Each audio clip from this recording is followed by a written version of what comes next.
Hello everyone, welcome to my YouTube channel attractive GK. Friends, आज के इस video में हम ब्रिटिश शासन का भारतीय अर्थव्यवस्था पर क्या प्रभाव पड़ा, इसी से संबंधित प्रश्नों को कवर करेंगे। फ्रेंड्स, आपको बता दें कि यदि आपने अभी तक हमारे चैनल अट्रैक्टिव जीके को सब्सक्राइब नहीं किया है तो इसे सब्सक्राइब कर ले और बगल के घंटे को भी दबा ले ताकि आगे आने वाली वीडियो की नोटिफिकेशन आपको मिलती रहे। तो चलिए शुरू करते हैं।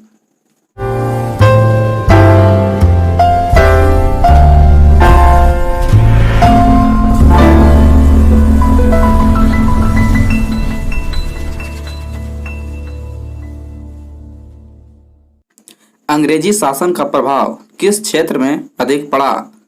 आर्थिक क्षेत्र में। ब्रिटिश उपनिवेशवाद के चरण और उसकी विशेषता। वाणिज्यिक चरण की विशेषता क्या थी? एकाधिपत्य, व्यापार व प्रत्यक्ष विनियोग का काल। औद्योगिक चरण की विशेषता क्या थी? मुक्त व्यापार का काल। वित्तीय पूंजीवाद की विशेषता क्या थी? ब्रिटिश पूंजी निवेश का काल। भारत में अंग्रेजों की लूट किस महत्वपूर्ण घटना के बाद शुरू हो गई थी? प्लासी के युद्ध के बाद। ब्रिटिश काल में भारत में किस भू राजस्व व्यवस्था को नहीं अपनाया गया? दहसाला व्यवस्था को। भारत में प्रथम रेल लाइन किसने बिछवाई थी? जॉर्ज क्लार्क ने। भारत से ब्रिटेन की ओर संपत्ति के अपवहन का सिद्धांत किसने प्रतिपादित किया था? दादा भाई नौरोजी। वर्ष 1853 ईस्वी में लॉर्ड डलहौजी ने जो पहली टेलीग्राफ लाइन शुरू की वह किसके बीच थी? कलकत्ता और आगरा के बीच। भारत में ब्रिटिश भू राजस्व प्रणाली का किसने अधिक लाभ प्राप्त किया? जमींदारों ने।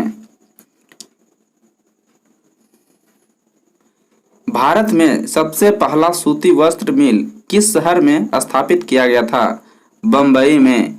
अंग्रेजों द्वारा बनाई गई भू राजस्व व्यवस्था की कौन सी कृषकों के हितों को अधिक सुरक्षा प्रदान करती थी? मद्रास प्रांत की रैयतवाड़ी भू व्यवस्था।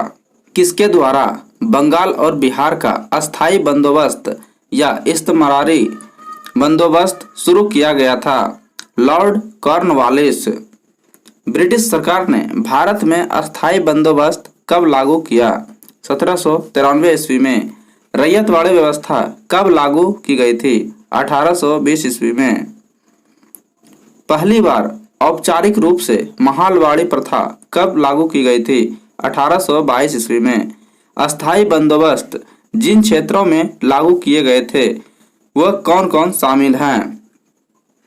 बंगाल, बिहार, उड़ीसा, मद्रास के उत्तरी जिले और बनारस। अंग्रेजी शासनकाल में भारत का कौन सा क्षेत्र अफीम उत्पादन के लिए प्रसिद्ध था? बिहार। 18वीं सदी में बंगाल में वस्त्र उद्योग के पतन के लिए उत्तरदायी कारण क्या था? ब्रिटेन को निर्यात करने वाले माल पर उच्च तटकर। नील कृषकों की दुर्दशा पर लिखी गई पुस्तक नील दर्पण के लेखक कौन थे? दीनबंधु मित्र। अंग्रेजों द्वारा सर्वप्रथम कहवा बागान कहाँ लगाए गए थे? वायनाड जनपद में। अंग्रेजी शासनकाल के दौरान भारत के आर्थिक दोहन के विचार का प्रतिपादन किसने किया था? दादा भाई नौरोजी ने। भारत में अंग्रेजों के समय में प्रथम जनगणना किसके कार्यकाल में हुई? लॉर्ड मेयो के कार्यकाल में 1872 ईस्वी में। सर टॉमस मुनरो किस भू राजस्व बंदोबस्त से संबंधित हैं? रैयतवाड़ी बंदोबस्त। और हॉल्ट मैकेंजी महालवाड़ी बंदोबस्त से संबंधित थे। भारत में प्रथम रेल लाइन का निर्माण 1853 ईस्वी में किन किन नगरों के बीच हुआ? बंबई और थाने के बीच। स्वतंत्रता पूर्व अवधि में ब्रिटिश सरकार द्वारा भारत में आधुनिक शिक्षा के प्रसार का मुख्य उद्देश्य क्या था? छोटे प्रशासनिक पदों पर नियुक्ति हेतु शिक्षित भारतीयों की आवश्यकता। अस्थायी बंदोबस्त के तहत जमींदार को पूरे लगान या भू राजस्व का कितना प्रतिशत राज्य को देना तय किया गया था? 89%। रैयतवाड़ी व्यवस्था किन क्षेत्रों में लागू की गई थी? मद्रास प्रेसिडेंसी, बम्बई प्रेसिडेंसी, पूर्वी बंगाल, असम और कुर्ग। उत्तरी भारत में भूमि कर व्यवस्था का प्रवर्तक किसे कहा जाता है? Martin bird.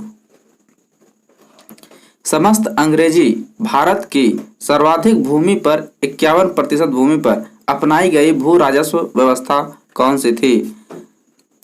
रैयतवाड़ी व्यवस्था। भारत में उपनिवेशिक काल में व्हिटली आयोग का उद्देश्य क्या था? श्रमिकों की मौजूदा परिस्थितियों पर प्रतिवेदन पर सिफारिशें प्रस्तुत करना। भारत में भारतीयों द्वारा 1881 में स्थापित हुआ तथा उसके प्रबंध में चलने वाला सीमित देयता का प्रथम बैंक कौन था? Awadh commercial bank. अंग्रेजों द्वारा रैयतवाड़ी बंदोबस्त लागू किया गया था मद्रास प्रेसिडेंसी एवं बम्बई प्रेसिडेंसी में। भारत में उपनिवेशी शासन के संदर्भ में 1883 में पारित इल्बर्ट बिल का उद्देश्य क्या था? जहां तक अदालतों की दंडिक अधिकारिता का संबंध था, भारतीय तथा यूरोपीय लोगों को बराबरी पर रोकना। बड़े सामंतों को आवंटित भूमि कौन सी प्रणाली कहलाती थी? जागीरदारी प्रणाली। मालगुजारी के इजारेदारों अथवा तहसीलदारों को आवंटित भूमि कौन सी प्रणाली कहलाती थी? जमींदारी प्रणाली। उप किराएदारी पर देने, गिरवी रखने, हस्तांतरित करने, उपहार देने या विक्रय करने के अधिकार सहित प्रत्येक किसान को आवंटित भूमि कौन सी प्रणाली कहलाती थी? रैयतवाड़ी प्रणाली। ग्राम्य स्तर पर की गई भूमि राजस्व बंदोबस्ती कौन सी प्रणाली कहलाती थी? महालवाड़ी प्रणाली। ब्रिटिश शासन के दौरान भारत में उद्योगों का कोई स्वतंत्र विकास नहीं हुआ, इसका क्या कारण था? भारी उद्योगों का अभाव। यद्यपि भारत के व्यापार पर 1813 के चार्टर एक्ट द्वारा कंपनी के एकाधिकार को समाप्त कर दिया गया, परंतु फिर भी किस वस्तु का व्यापार केवल कंपनी के लिए ही सुरक्षित रखा गया? चाय। ब्रिटिश ईस्ट इंडिया कंपनी का व्यापारिक अधिकार अंतिम रूप से किस एक्ट के तहत समाप्त किया गया? 1833 का चार्टर एक्ट। अस्थायी बंदोबस्त 1793 के अंतर्गत जमींदारों से अपेक्षा की गई थी कि वे खेतिहरों को पट्टा जारी करेंगे। अनेक जमींदारों ने पट्टा जारी नहीं किए, इसका क्या कारण था? जमींदारों के ऊपर कोई सरकारी नियंत्रण नहीं था। अस्थायी बंदोबस्त किस व्यक्ति से संबंधित था? कॉर्नवालिस, चार्ल्स ग्रांट, जॉन सोर। रैयतवाड़ी व्यवस्था किस व्यक्ति से संबंधित था? Captain Reid, Thomas Munro, Elphinstone. Mahalwari व्यवस्था किससे संबंधित था? Holt Mackenzie, Martin Bird. Mahalwari व्यवस्था जिन क्षेत्रों में लागू की गई थी उसमें कौन कौन से क्षेत्र शामिल हैं? गंगा घाटी, दोआब के उत्तर पश्चिम प्रांतों, मध्य भारत के कुछ भाग, मराठों के अधिकृत प्रदेश, पंजाब।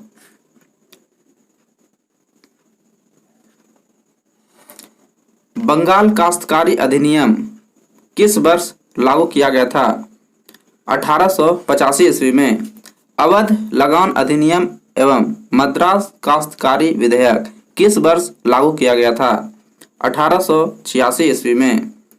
दक्कन काश्तकारी अधिनियम किस वर्ष लागू किया गया था? 1879 ईस्वी में। मध्य प्रांत काश्तकारी विधेयक किस वर्ष लागू किया गया था? 1883 ईस्वी में। आधुनिक शिक्षा के संदर्भ में शिक्षा का माध्यम को लेकर उठे प्राच्य आंग्ल विवाद का अंत मैकाले के प्रपत्र 1835 से हुई। इसके अनुसार किस भाषा को भारत में शिक्षा का माध्यम स्वीकार किया गया? अंग्रेजी। भारतीय शिक्षा का मैग्ना कार्टा किसे कहा जाता है?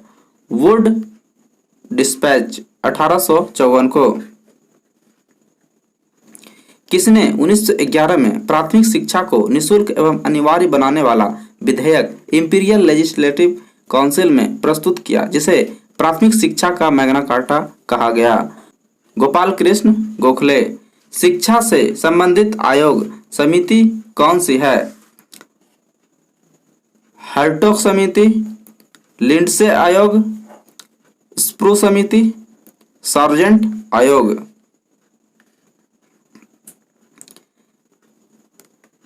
किस सिद्धांत का यह अर्थ था कि शिक्षा समाज के उच्च वर्ग को दी जाए और इस वर्ग से छन छन कर शिक्षा का प्रभाव जनसाधारण तक पहुंचे?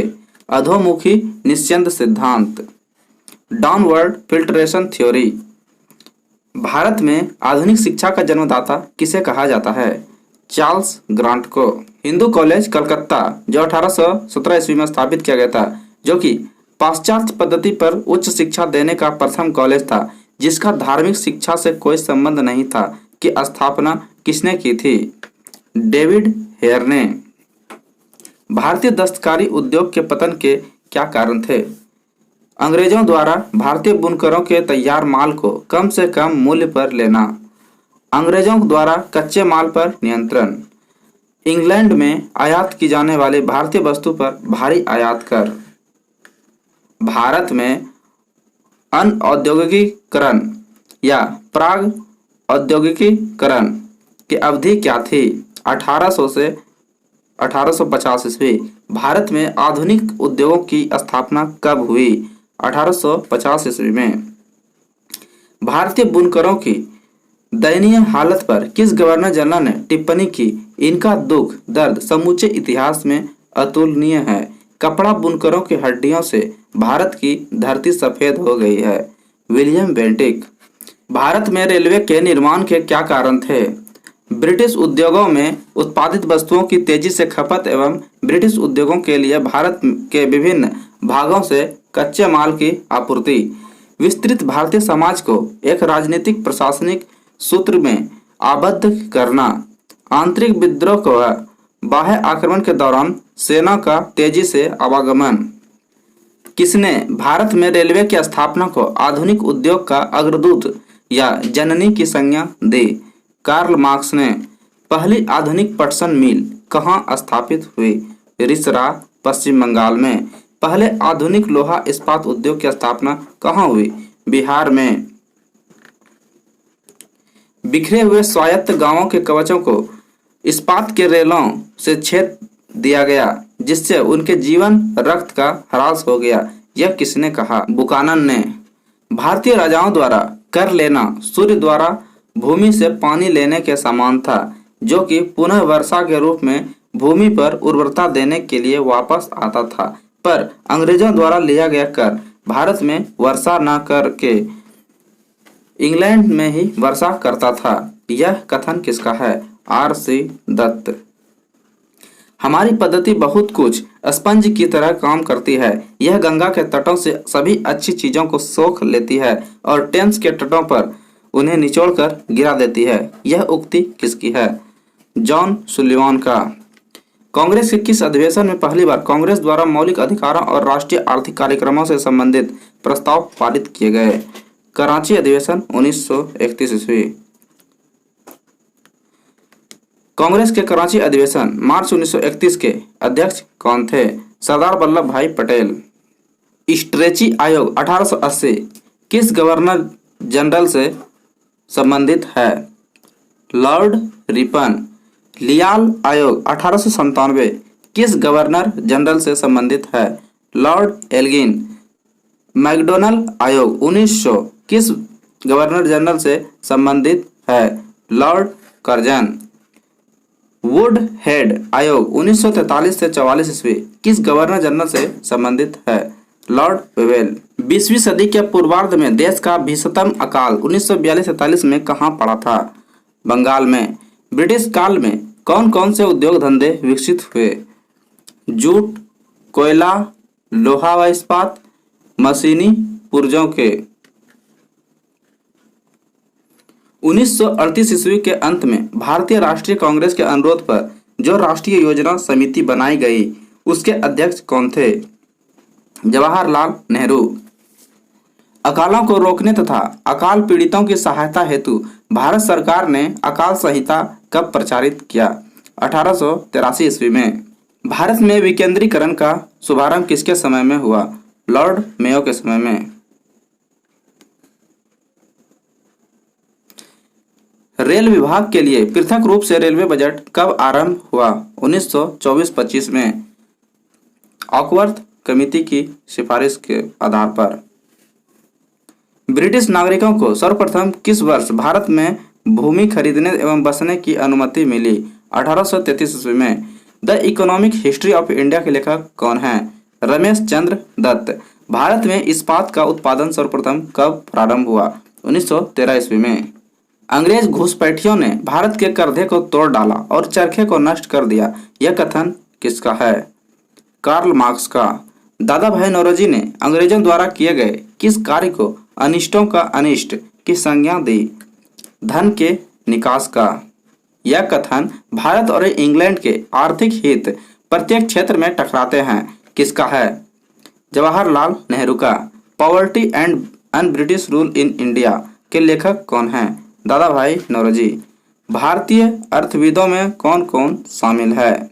दादा भाई Naoroji, R C. Dutt, M G. Ranade, D N. Gadgil, Gopal Krishna Gokhale, K T. Shah. Sir Thomas Holland के सभापतित्व में भारतीय औद्योगिक आयोग का गठन कब हुआ? 1916 ईस्वी में। पहला औद्योगिक सम्मेलन किस वर्ष आयोजित किया गया? 1907 ईस्वी में। 1925 में सरकार द्वारा गठित भारतीय आर्थिक जांच समिति के अध्यक्ष कौन थे? एम विश्वेश्वरैया। किसने भारत के अंग्रेजी उपनिवेश नियंत्रण की आलोचना में अन ब्रिटिश पदावली का उपयोग किया था? दादा भाई नौरोजी ने। भारत में प्रथम रेलवे लाइन किस ब्रिटिश गवर्नर जनरल के समय बिछाई गई थी? लॉर्ड डलहौजी के समय में। तो फ्रेंड्स, आज के इस वीडियो में बस इतना ही। यदि वीडियो आपको हेल्पफुल लगी हो तो इसे लाइक करें, अपने दोस्तों में से शेयर करें और जो भी इस चैनल पर नए हैं प्लीज़ चैनल को सब्सक्राइब कर लें। तो मिलते हैं आपसे अगली वीडियो में, तब तक के लिए जय हिंद, जय भारत।